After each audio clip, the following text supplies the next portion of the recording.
Reiffenstuelm. Good morning, everyone. Maybe I can. May I take off? Thank you very much. It's probably better to understand what I'm saying. Good morning, everyone.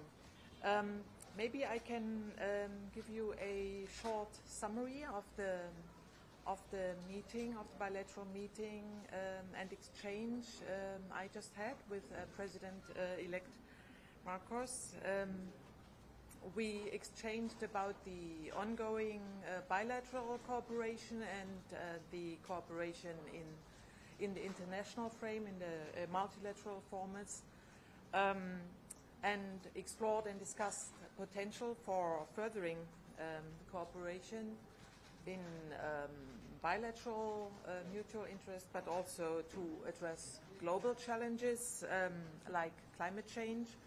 I informed President-elect Marcos about the ongoing programs Germany is currently conducting in the Philippines in the framework of Germany's international climate initiative to address the impact of climate change here in the Philippines. I informed him that so far Germany has provided 25 million euro for climate change related projects in bilateral projects, and that the Philippines is also engaged in regional projects with additional funding on top of these 25 million euro, and that we are currently working on another big program also in the context of climate change.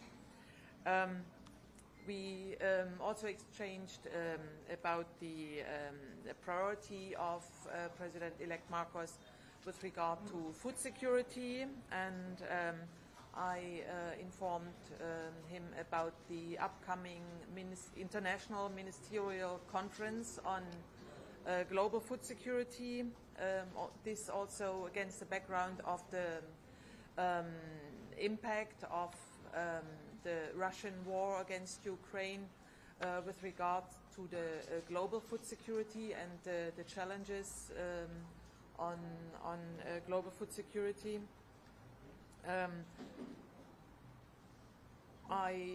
We also discussed about the trade relations, Germany being the largest trade and business partner among the EU member states for the Philippines, and we saw a lot of interest on both sides to further explore on this issue.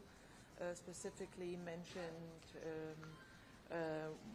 we discussed renewable energy sectors, where Germany is having a very strong expertise and engagement.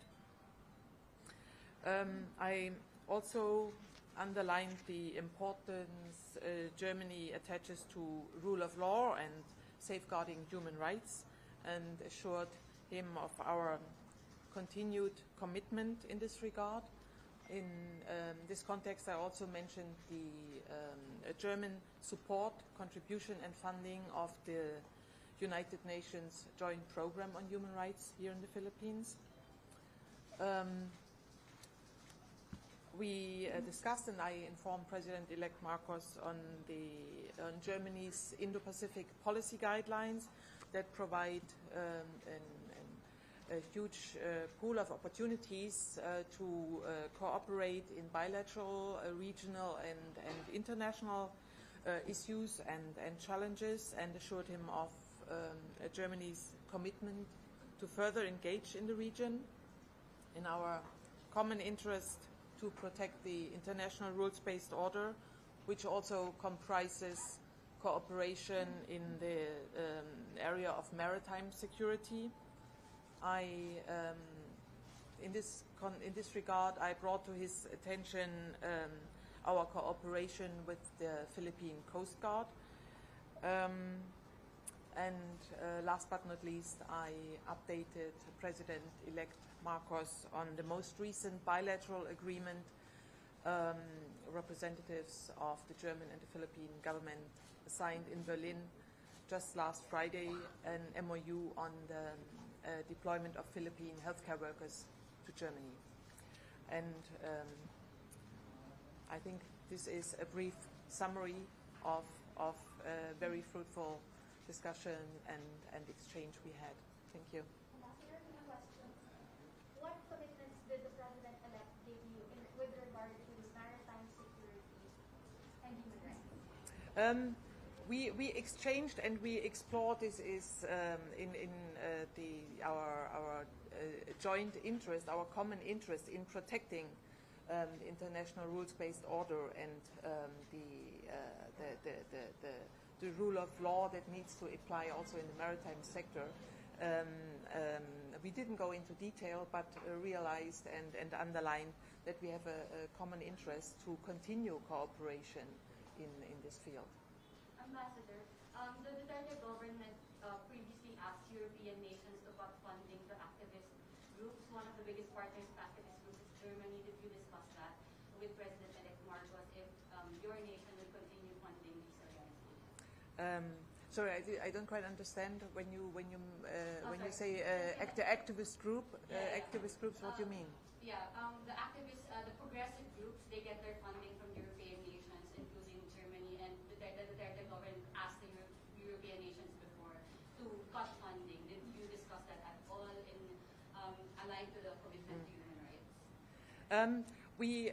We discussed our commitment, or we exchanged about our commitment about Germany's continued commitment in the area of protecting human rights and safeguarding rule of law. We didn't go into details of projects and project funding. As one example of Germany's commitment, I mentioned Germany's funding of the UN Joint Program on Human Rights. I understand that you have discussed renewable energy. Is the German government willing to support the Philippine government if in case it would like to redevelop its efforts on developing nuclear energy, for example, the revival of the Bataan nuclear power plant? Renewable energies, of course, is of great importance to us, to Germany, and we exchanged about the experiences and the commitment and the distribution and the shares of renewable energies in our respective countries' power productions. President-elect Marcos illustrated his commitment, early commitment to renewable energies by mentioning the wind park, the wind farms in Ilocos Norte, and we agreed that we need to continue to deepen the discussion since this is an area of mutual interest. Ambassador, how about in terms of food security? Were there any specific projects that were mentioned in your dialogue? We didn't speak about specific projects, but I elaborated and explained the upcoming ministerial conference Germany will be hosting and is currently organizing to take place in Berlin end of this month. And I informed President-elect Marcos that we had just forwarded the invitation to the Philippine government this morning. Of course, it's too early to say anything about potential participation or involvement of the Philippine government in this. Thank you so much, everyone. Her Excellency Anke Reiffenstuelm. Thank you. Thank you. Thank you. Thank you. Oh, yes. Thank you.